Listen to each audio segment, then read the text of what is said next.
All right, what is up, everybody? Buffalo China Rider back at you again with another video. I know it's been a while, guys. I've been trying to put out content.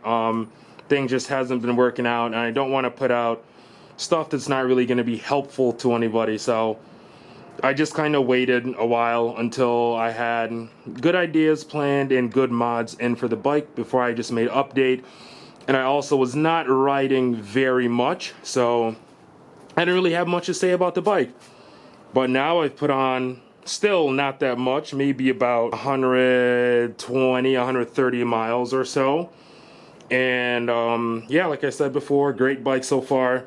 I did have to tighten my chain. It came out of the box very, very loose.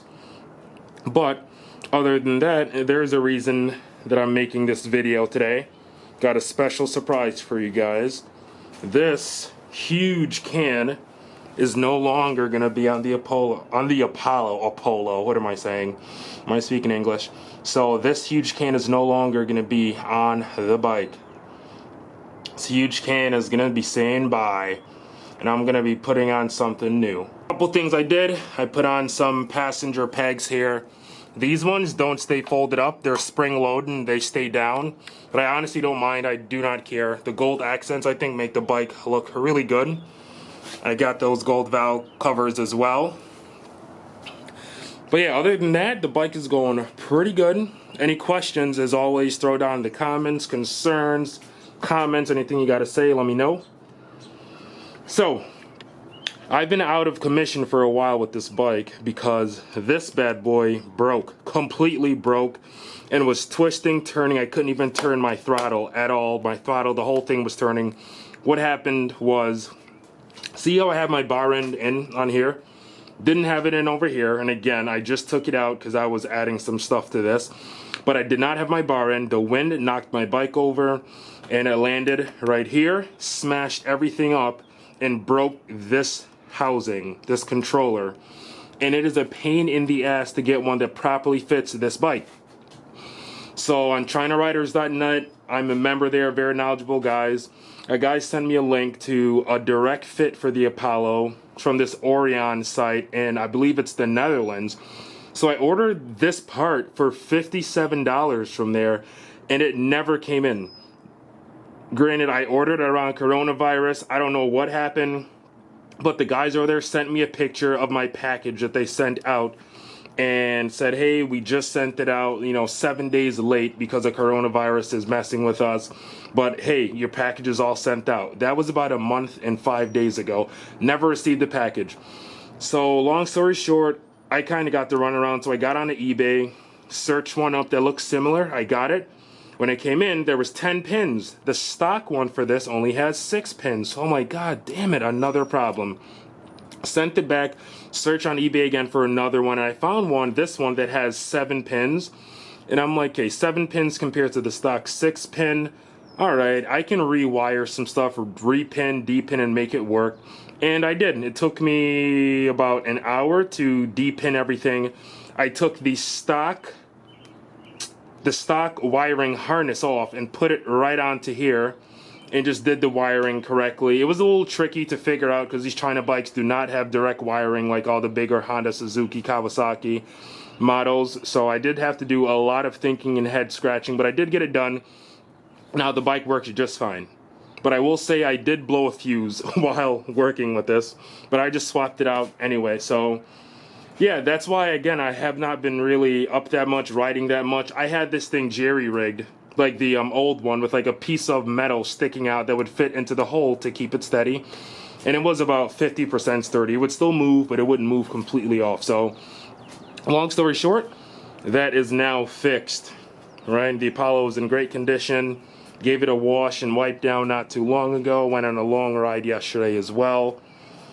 But I'm going to show you guys the big surprise that I had waiting for you. So, without further ado, boom, there it is. I got the PowerCore 2 exhaust. Pro Torque, it says on there. I love how this exhaust looks, by the way. I know there will be some slight modifications that I will have to do with this exhaust, but I'm here for it. I'm down for it. I will do it. I heard I got to buy some crush washers as well, so later on I will go out and buy some crush washers. I'm going to give you guys a before and after sound test and everything. This is the box that it came in. Potencia immediata, if that's how you say it. It sounds legit, right? It should be almost a direct fit. Might be some bending involved. I don't have a torch or anything to bend, so I don't know what I'm going to do, but just like everything else, I'll figure it out. So it came wrapped up in this bubble wrap. These other two pieces, not very well packaged. They were just moving around in that big box under there, shaking around. I love the color scheme of this exhaust though. Only bad thing, there was like plastic on both of these decals. Not sure if you're supposed to remove them, but I did. And it got kind of messed up. I was peeling it slowly and it still peeled up some of the paint. Not a huge deal, but I'm kind of big on cosmetics, so it's kind of an eyesore, but I'll get over it when I get the exhaust on the bike and hear how it sounds and everything like that. So I'm going to go on ahead and just give you guys a sound test of how the bike sounds with the old exhaust on. This is a cold start, and it's also pretty cold in Buffalo, so I do have my choke on right now. We'll see how she go. There it is.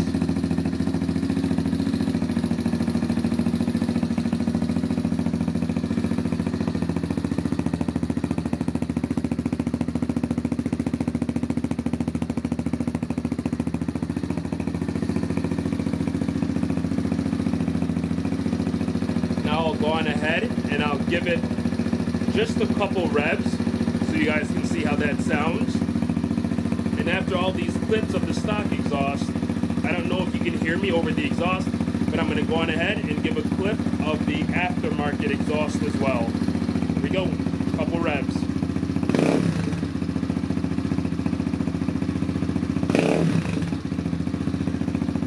So you got 2 good revs there. I don't want my neighbors to hate me, because this exhaust is pretty dang loud. So that's it for now. I'm going to go on ahead and start the installation process.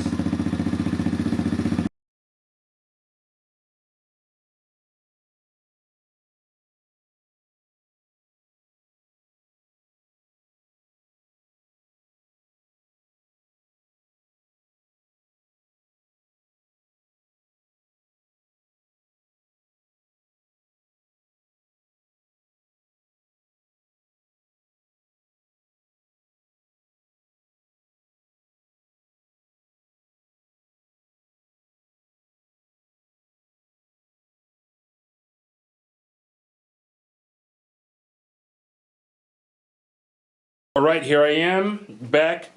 Days later, I had to order this part. This here is that crush washer, guys.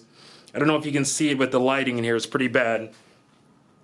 Very small crush washer that's going to go between the exhaust and the header, or if you will, that is connected directly to where the engine is.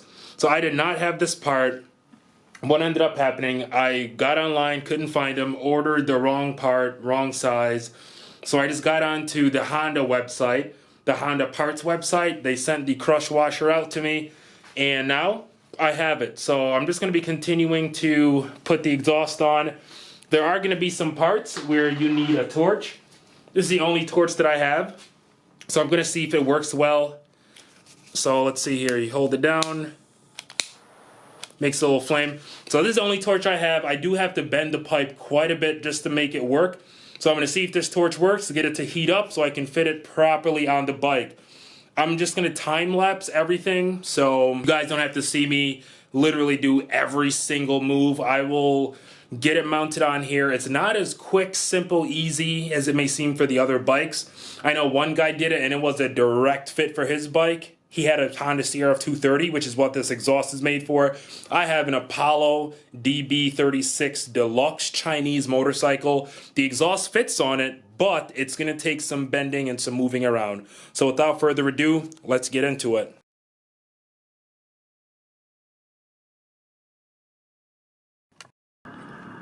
All right, guys, this is finally complete. Power core exhaust. That looks good on this bike, I gotta say. Now, I'm going to be honest. I don't know if the other guys that threw this exhaust on their Apollos were completely honest or if they want to seem, I don't know. I have no clue, but maybe it was super easy for them. This exhaust was not as easy as a fit as a few guys that I've seen on YouTube saying like, oh, you just have to bend this one spot and it fits perfect. That was not the case for me.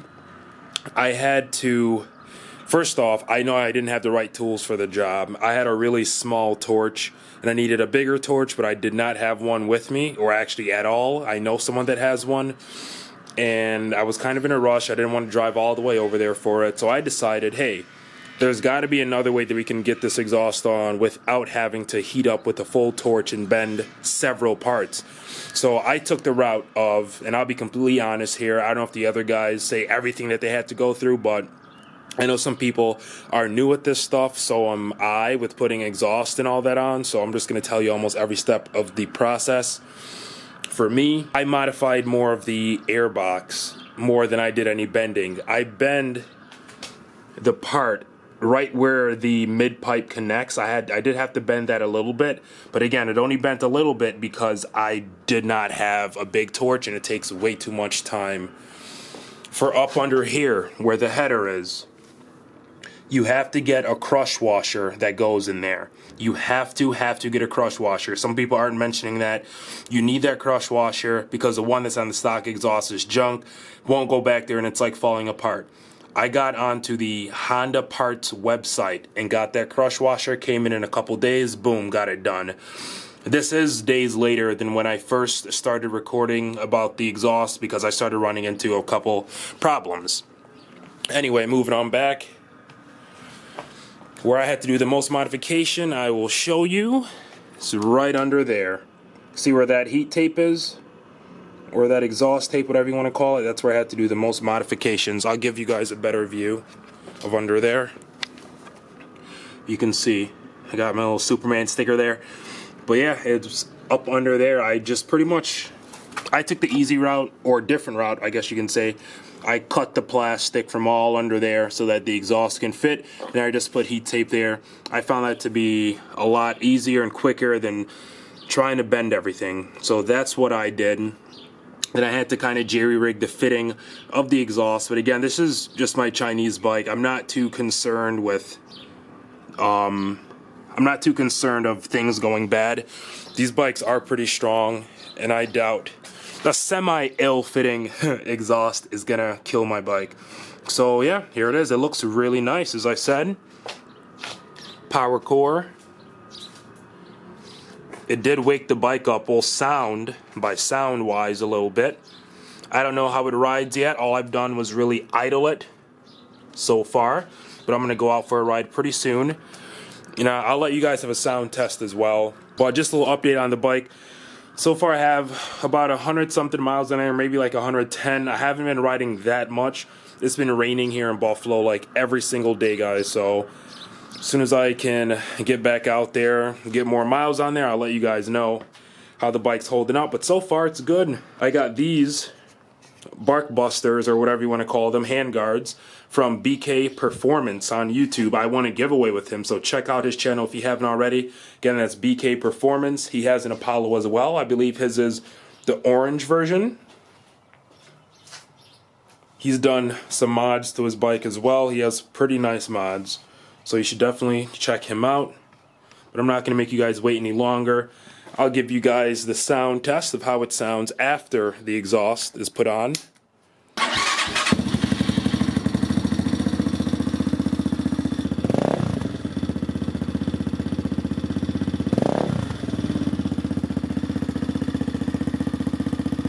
There you guys have it. You see, it sounds way more crisp, slightly more aggressive. It's a little bit more baffled than the stock exhaust, which is fine with me. The stock exhaust is extremely loud.